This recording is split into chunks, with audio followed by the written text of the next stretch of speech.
Selamat siang para netizen dimanapun kita berada, salam inspirasi bagi kita semua. Ya, pertarungan Pilgub DKI Jakarta sudah mulai memanas. Antara bagaimana seorang PKB resmi mendukung Anies Baswedan atau mengusung Anies Baswedan. Tapi satu sisi begitu kan ya.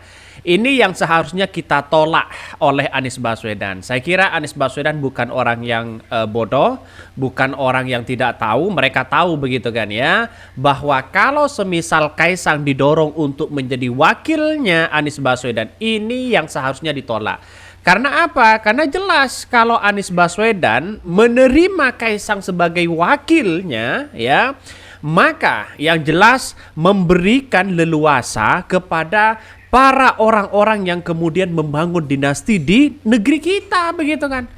Artinya secara tidak langsung bahwa Kaisang ini harus ditolak untuk menjadi wakil dari Anies Baswedan. Nampaknya Kaisang ini sudah tidak laku begitu kan.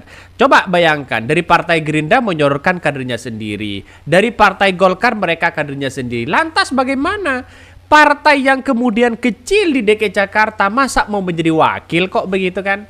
Maka ini jangan salah paham begitu kan ya, bahwa PKB mengusung Anies Baswedan.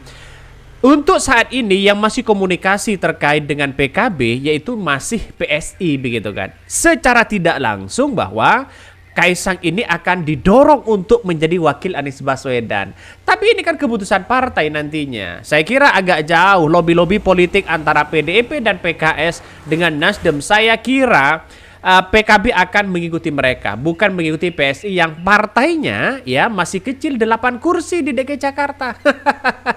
Tidak mungkin lah di situ begitu kan ya. Walaupun sekarang ya katanya bahwa Kaisang tak keberatan jadi pendamping Anies Baswedan, sampai seolah-olah mereka ngemis bagaimana seorang Kaisang untuk menjadi wakil Anies Baswedan. Bisa saja terjadi. Karena hitung-hitungan politik ya hari ini kita lihat saja bahwa dalam dunia politik bukan tidak mungkin. Tapi pada kenyataannya ketika Kaisang menjadi wakil dari Anies Baswedan, saya kira agak jauh. Simpati orang akan tidak begitu simpati lagi kepada Anies Baswedan.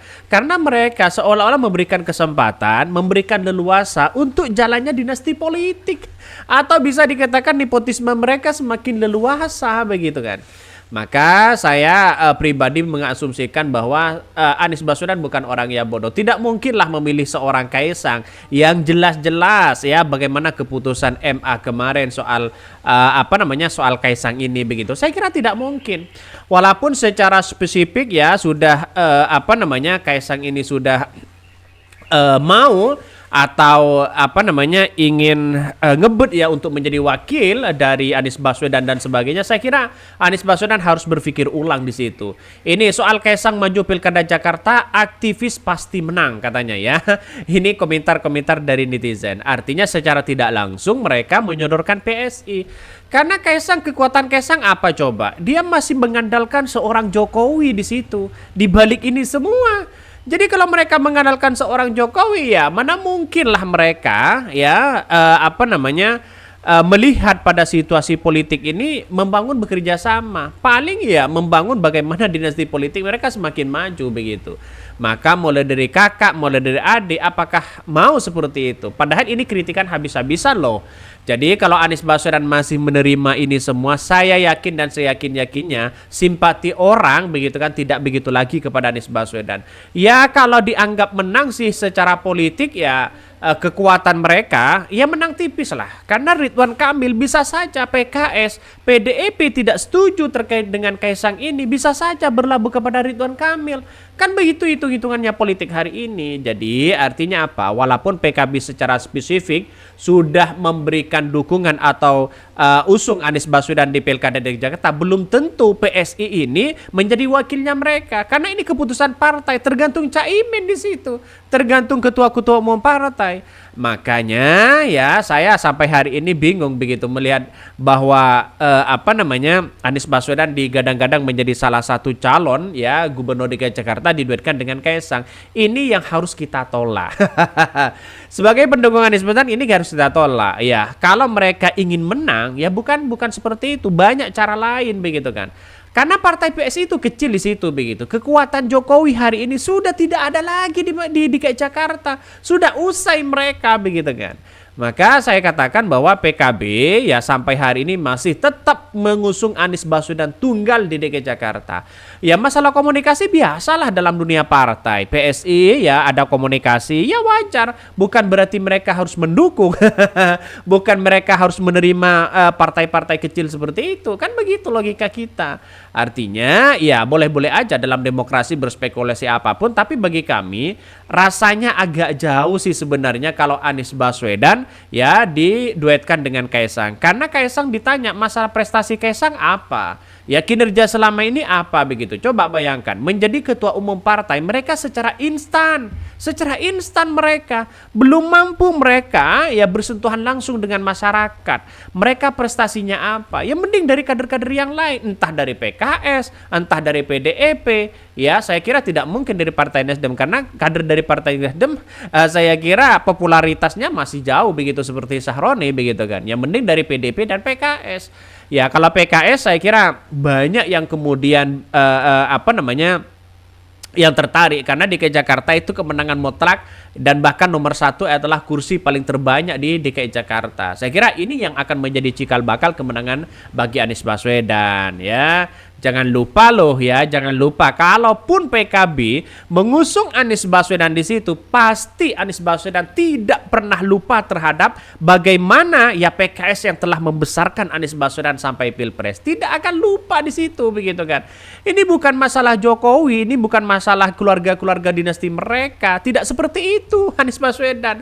Anies Baswedan berpikir religius, siapa yang membesarkan mereka, mereka akan berterima kasih, mereka akan berkomunikasi begitu. Jadi inilah politik hari ini yang ada di tanah air ya. Semakin memanas sih sebenarnya. Bahkan Kaisang tak keberatan jadi pendamping Anies Baswedan di Pilkada Jakarta. Ini sampai segitunya begitu kan. Sampai segitunya seorang Kaisang ya seolah-olah mereka ingin ngemis bagaimana Anies Baswedan ya menjadi posisi wakil dari Anies Baswedan. Tidak keberatan katanya. Lantas ya kita ingat dulu begitu bagaimana PSI kritikan habis-habisan 2017. Apalagi Giring kritik habis-habisan sana sini begitu kan. Wah dianggap gubernur tidak becus. Formula E ini tidak akan pernah terlaksana. Bagaimana dengan JIS, bagaimana dengan yang lain begitu kan. Ya selalu ngomong seperti itu. Tapi hari ini terbantahkan semua. Benar apa yang disampaikan Anies Baswedan. Bahwa suatu saat nanti waktu yang akan menjawab. Ternyata sekarang ini kan mengakui bahwa prestasi Anies Baswedan sangat luar biasa. Prestasi terobosan baru di Jakarta sudah mengakui di situ begitu. Jadi ini yang kemudian mereka masih kebingungan si Natali di situ ya. Pihak Dewan Pimpinan Wilayah DPW PKB Jakarta membuka peluang untuk menduetkan Anies Baswedan dengan Ketua Umum PSI Kaisang Pangarep di Pilkada Jakarta 2024 mendatang. Ketua DPW PKB Jakarta Hasbiallah ya Ilyas yang menjelaskan bahwa pihaknya sudah menjalin komunikasi dengan PSI Jakarta untuk Pilkada Jakarta 2024. Ilyas menyatakan ya untuk Pilkada Jakarta pihaknya terbuka dengan siapapun termasuk dengan Kaisang jika ingin maju sebagai wakil gubernur. Maka dalam tantangan ini begitu kan ya PKB sebenarnya membuka komunikasi. Bukan berarti menyodorkan PKB itu wakilnya dari Kaisang. Ini jangan salah pilih, jangan salah dengar di situ begitu kan ya. PKB hanya membuka komunikasi dengan siapapun, baik dari PKS, ya baik dari PDIP, baik dari Nasdem, baik dari partai-partai yang lain seperti PSI, silakan begitu kan. Karena pada kenyataannya ya ini kan keputusan partai di situ begitu, bukan keputusan dari DPW begitu kan. DPW hanya mengusulkan ya. DPW hanya mengusulkan terus kemudian DPP begitu kan ya. Yang memutuskan di situ. Tidak mungkinlah kalau secara hitung-hitungan Caimin akan memilih Kaisang di situ. Tidak mungkin mereka. Partner mereka ya kalau tidak dengan PKB atau PKS atau Nasdem mereka. Saya kira agak jauh di situ begitu. Maka mereka mengatakan begini ya. Adapun ya setelah munculnya putusan Mahkamah Agung, Kaisang bisa maju sebagai calon gubernur ataupun wakil gubernur di Pilkada serentak 2024. Sebelumnya syarat dan bakal cagup dan cawagup minimal 30 tahun.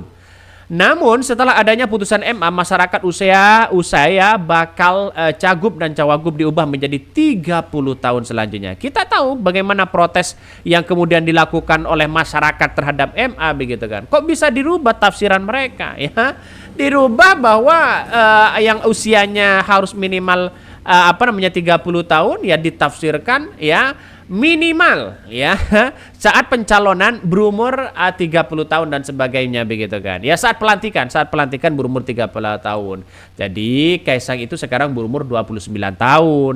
Kalau mereka Oktober nanti ya pas Desember mereka mencalonkan di sebagai gubernur ya calon wakil gubernur, mereka bisa karena umurnya 3 bulan lagi Kaisang ini berumur 30 tahun. Tapi pendaftaran sebelumnya masih umur 29. Ini daftaran Pilkada DKI Jakarta ini masih umur 29. Ini yang seharusnya tidak boleh dan sekarang ini boleh. Ada apa ya? Gak tahu, tergantung dari situasi politik mereka begitu kan ya. Nampaknya sampai sekarang ini kita lihat saja bahwa apakah Kaisang akan menjadi wakil dari Anies Baswedan? Saya kira tidak mungkin begitu secara kalkulasi politik. Gak tahu, dinamika politik kita tidak ada yang tahu. Ya, dalam dunia politik tidak ada yang tidak mungkin satu sisi. Tapi saya yakin dan seyakin-yakinnya kalau Anies Baswedan ya wakilnya itu adalah Kaisang, pasti banyak yang menolak ya terkait dengan dukungan ini. Pasti akan berlabuh kepada Ridwan Kamil. Ridwan Kamil di situ akan bernyanyi bagaimana pendukung-pendukung Anies Baswedan bisa tertarik kepada dirinya begitu kan. Oke, mungkin itu yang kami sampaikan ya. Tonton terus channel Hodari Podcast Rakyat ini, jangan lupa di-subscribe.